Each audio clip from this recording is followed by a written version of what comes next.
오바댜 1장 1절에서 14절까지 말씀 한 절씩 교독합니다.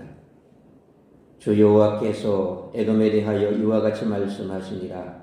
우리가 여호와께로 말미암아 소식을 들었나니 곧 사자가 나라들 가운데 보내심을 받고 이르기를 너희는 일어날지어다. 우리가 일어나서 그와 싸우자 하는 것이니라.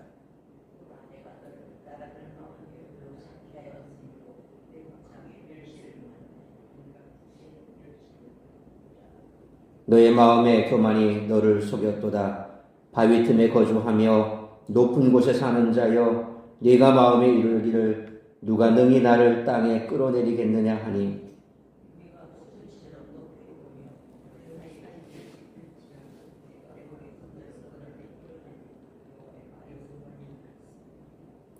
혹시 도둑이 내게 이르렀으며 강도가 밤중에 내게 이르렀을지라도 만족할 만큼 훔치면 그치지 아니하겠느냐? 혹시 포도를 따는 자가 내게 이르렀을지라도 그것을 얼마쯤 남기지 아니하겠느냐? 네가 어찌 그리 망하였는고?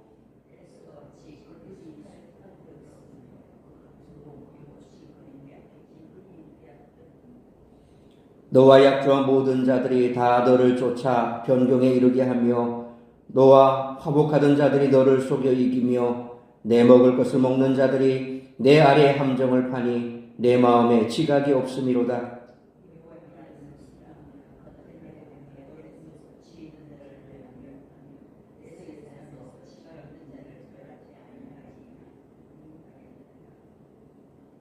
드마나 내 용사들이 놀랄 것이라. 이로 말미암아 에서의 산에 있는 사람은 다 죽임을 당하여 멸절되리라.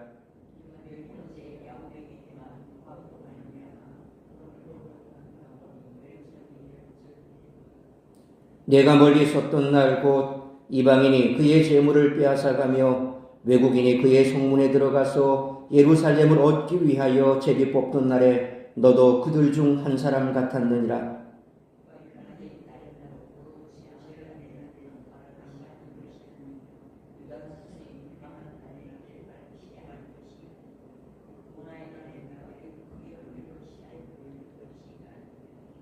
내 백성이 환난을 당하는 날에 내가 그 성문에 들어가지 않을 것이며 환난을 당하는 날에 내가 그 고난을 방관하지 않을 것이며 환난을 당하는 날에 내가 그 재물에 손을 대지 않을 것이며 내 거리에 서서 그 도망하는 자를 막지 않을 것이며 고난의 날에 그 남은 자를 원수에게 넘기지 않을 것이니라.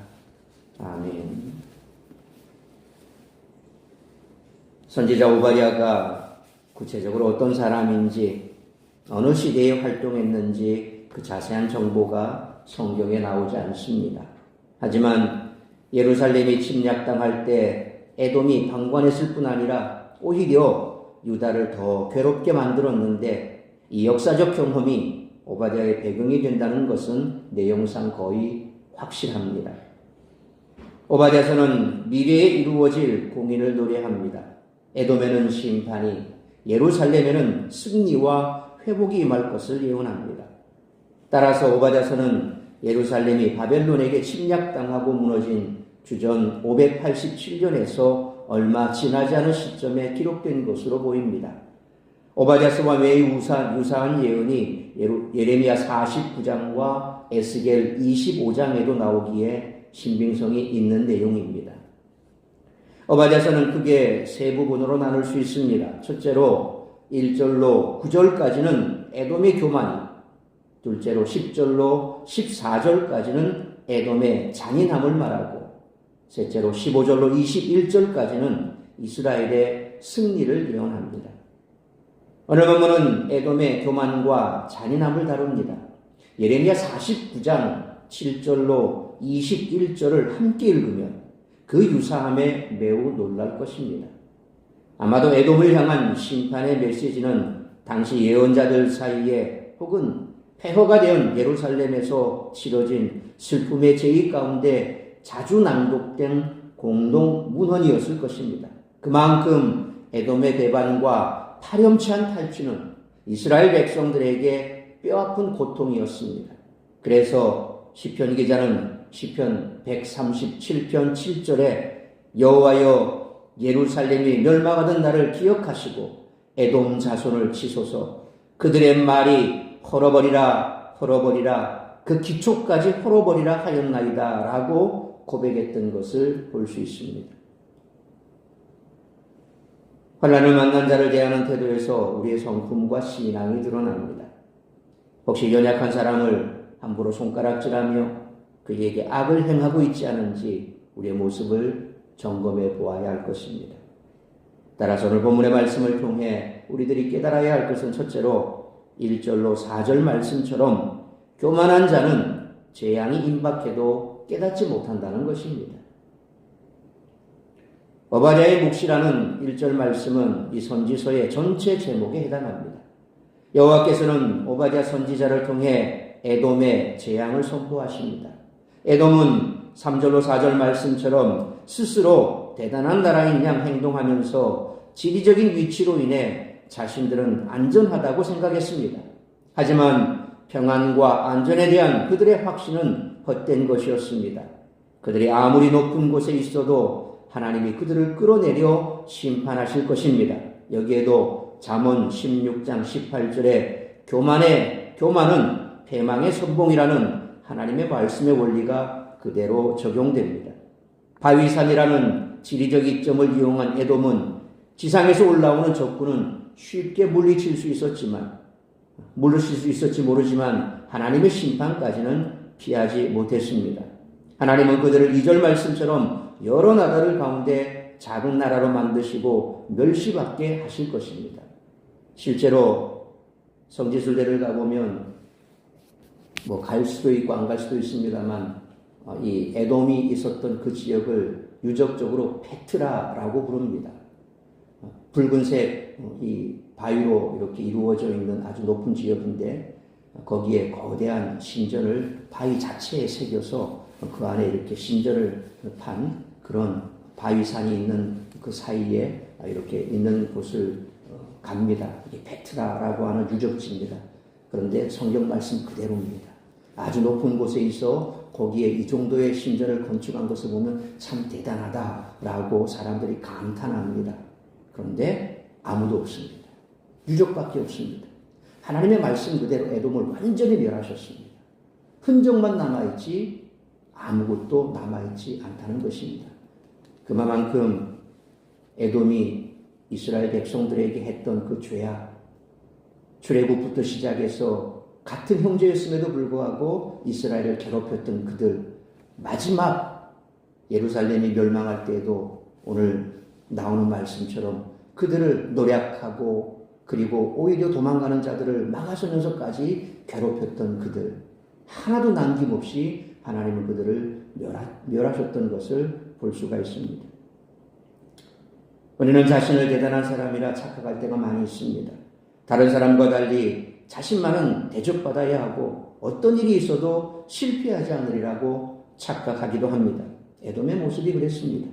높은 바위 위에 자리 잡아 어떤 나라에게도 침략당하지 않으리라 생각하고 자신의 운명에 대해 알지 못했습니다. 하나님은 교만한 에돔을 징계하시겠다라고 선포하셨습니다. 여호와 하나님은 높은 곳에 있는 그들을 낮추실 것입니다.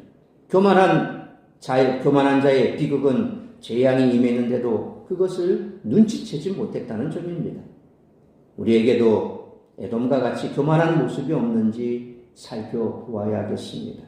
그러므로 평안의 근거를 하나님 대신 세상적인 조건에 두고 있지는 않은지 늘 살피면서 겸손히 하나님만 의지하는 우리 모두가 되시기를 축원합니다. 두 번째로 5절로 9절 말씀처럼 교만에 대한 하나님의 징계는 철저하게 이루어진다는 것입니다. 오늘 본문 6절에서 에돔은 그 조상 에서로 표현되어 있습니다. 에돔은 생각지도 못했던 운명을 맞이하게 될 것입니다. 보통 약탈을 당하더라도 일부는 남게 되어 있습니다. 그러나 5절 말씀처럼 철저하게 유린당하는 에돔의 모습은 그들이 당하는 재앙에 특별한 의미가 있음을 보여줍니다. 5절로 6절의 수사학적인 질문은 이들의 멸망이 특별히 교만에 대한 심판임을 알려주고 있습니다. 아무도 침범할 수 없는 곳에 자리하고 있다고 자만한 에돔을 하나님은 조금도 남김없이 철저하게 망하게 하실 것입니다. 그들이 이런 참혹한 일을 당하는 이유는 7절 말씀처럼 앞일을 예측하고 바라보는 지혜가 없었기 때문입니다. 여호와 하나님은 8절로 9절 말씀처럼 지혜로운 자들을 에돔에서 모두 사라지게 하실 것이라고 말씀하십니다. 하나님의 심판은 매우 철저하게 이루어집니다. 도둑이 들거나 강도를 만난다 해도 어느 정도 피해를 보고 말겠지만 심판을 당한 에돔에는 남은 것이 하나도 없을 것이라고 하나님은 말씀하십니다. 나라에 지혜로운 자가 있으면 그가 나라를 잘못된 길에서 돌이키거나 사람들이 그에게 충고를 구할 수 있습니다. 하지만 지각 있는 사람들이 모두 사라져 에돔은 더 무서운 상황을 맞이하게 될 것입니다. 하나님의 뜻에 어긋나는지 살피고 말씀에 귀 기울이는 자가 지혜로운 자입니다. 하나님의 말씀을 무시하고 교만함을 버리지 않는 자는 재앙을 만날 것입니다. 그러므로 하나님의 뜻에 어긋나게 살면서도 두려워할 줄 모르는 어리석은 태도를 버리고 하나님을 경외하며 겸손히 말씀에 순종하는 삶을 살아가는 우리 모두가 되시기를 축원합니다. 세 번째로 10절로 14절 말씀처럼 고난당하는 이웃을 긍휼히 여겨야 한다는 것입니다. 에돔이 하나님의 심판을 받는 이유가 본문에서 더욱 분명하게 드러납니다. 10절 말씀처럼 형제 야곱에게 악을 행했기 때문입니다. 11절로 12절 말씀처럼 유다가 이방인에게 침략받을 때 에돔은 이방과 다를 바 없이 행동을 했습니다. 그들은 유다의 멸망을 방관하고 도리어 기뻐했습니다. 13절 말씀처럼 형제 민족이 환난을 당하는 틈을 타서 재물을 탈취했습니다. 심지어 14절 말씀처럼 도망하는 이들을 가로막고 원수에게 넘기기까지 했습니다. 하나님은 에돔의 이러한 포악을 그냥 넘어가지 않으시고 멸절을 선언하셨습니다. 사람들이 교만함을 버리지 못하는 이유는 하나님이 없다고 생각하거나 그분을 경외하지 않기 때문입니다. 에돔이 징계를 받은 이유는 형제 나라인 유다가 어려움을 당할 때 도움을 주지 않고 방관했으며 그 틈을 타서 유다의 재물을 빼앗고 침략자들과 똑같이 행동했기 때문입니다. 재앙을 만난 자를 손가락질하고 있다면 우리도 에돔처럼 재앙을 당하게 될 것입니다. 하나님은 모든 것을 다 헤아리고 계십니다. 어려움 가운데 처한 이들을 조롱하며 속으로 고소해 하지는 않는지 돌아보아야 하겠습니다. 긍휼을 베푸는 자가 긍휼을 입을 수 있습니다. 그러므로 비록 자기 죄 때문에 고난을 겪고 있는 이웃에게라도 예수님을 따르는 제자로서 긍휼히 여기고 자비를 베풀 수 있는 우리 모두가 되시기를 축원합니다. 사랑하는 성도 여러분, 하나님이 모든 것을 보고 계시다는 사실을 항상 기억하며 살아가야 할 것입니다. 우리 자신을 낮추고 하나님의 말씀에 귀를 기울여야 할 것입니다. 그러므로 교만을 버리고 하나님을 경외하며 고난당하는 이웃에게 긍휼과 자비를 베푸는 그리스도의 참 제자다운 삶을 실천하며 살아가는 우리 모두가 되시기를 주님의 이름으로 축원합니다. 기도하겠습니다. 거룩하신 아버지 하나님, 은혜와 사랑을 감사합니다. 오늘도 이 새벽을 깨워 말씀으로 예배로 하루를 시작하게 하시니 감사합니다. 오늘 주신 말씀처럼 이스라엘의 한 형제요, 또 하나님께서 선택하신 백성은 아니지만 그럼에도 불구하고 한 배에서 난 에돔 족속 에서가 어떠한 일을 벌였는지 우리가 보면서 오늘 이 땅을 살아가면서 같은 교회 안에 있는 식구로 또 하나님의 자녀로 서로 으르렁거리고 미워하고 시기하고 질투하고 분내는 모습들을 우리도 자주 목격하게 됩니다. 우리는 한 형제로 부름받았습니다. 그럼에도 불구하고 우리 마음속에는 늘 교만함이 있고 또 세상적인 욕망에 가득 차 있기에 그와 같은 교만과 욕망으로 인해서 교회 안에 분쟁이 끊이지 않을 때가 많습니다. 오늘 내 속에 이와 같은 에서의 욕망이 있지는 않은지 또 하나님께서 철저하게 징계하시겠다고 말씀한 에서의 죄악은 있지는 않은지 우리 자신을 돌아보아야 할 것입니다. 여전히 내 속에 함께 믿음의 공동체 안에 있으면서도 미워하고 시기하고 질투하고 또 그래서 그 사람을 바라보기만 하면 여전히 내 마음에 분노가 치밀어 오르는 누군가가 있다면 우리는 하나님 앞에 오히려 회개해야 할 것입니다. 하나님은 교만한 자를 싫어하십니다.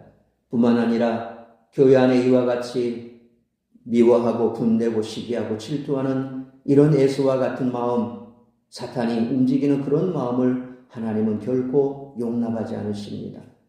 아무리 죄악 가운데서 고난받는 죄인이 있다 할지라도 우리는 그들을 향한 긍휼의 마음을 가져야 할 것입니다. 우리 주님께서 우리를 용서하시고 사랑하신 것처럼 우리가 용서받을 만한 무언가가 있고 사랑받을 만한 무언가를 했기 때문에 우리를 용서하시고 사랑한 것이 결코 아니라고 한다면 우리 역시도 그와 같은 주님의 제자다운 모습으로 살아가야 할 것입니다. 다시 한번 겸손하게 하나님 앞에 우리가 은혜 받고 긍휼하심을 받은 그 은혜와 긍휼하심을 받고 세상 가운데 동일한 모습으로 살아가며 세상을 향하여 긍휼과 자비를 베풀 수 있는 그런 참 제자다운 모습으로 살아가는 우리 모두가 되게 하여 주옵소서. 오늘 이 한날도 나를 통하여 이루고자 하는 하나님의 뜻을 이루며 세상 속에서 주님 닮은 모습으로 살아가며 세상 속에 사랑과 긍휼과 자비를 베푸는 그러한 그리스도인의 제자다운 삶을 살아갈 수 있도록 성령으로 충만케 하시고 붙들어 주시옵소서. 이 모든 말씀 우리 주 예수 그리스도의 이름으로 기도하옵나이다. 아멘.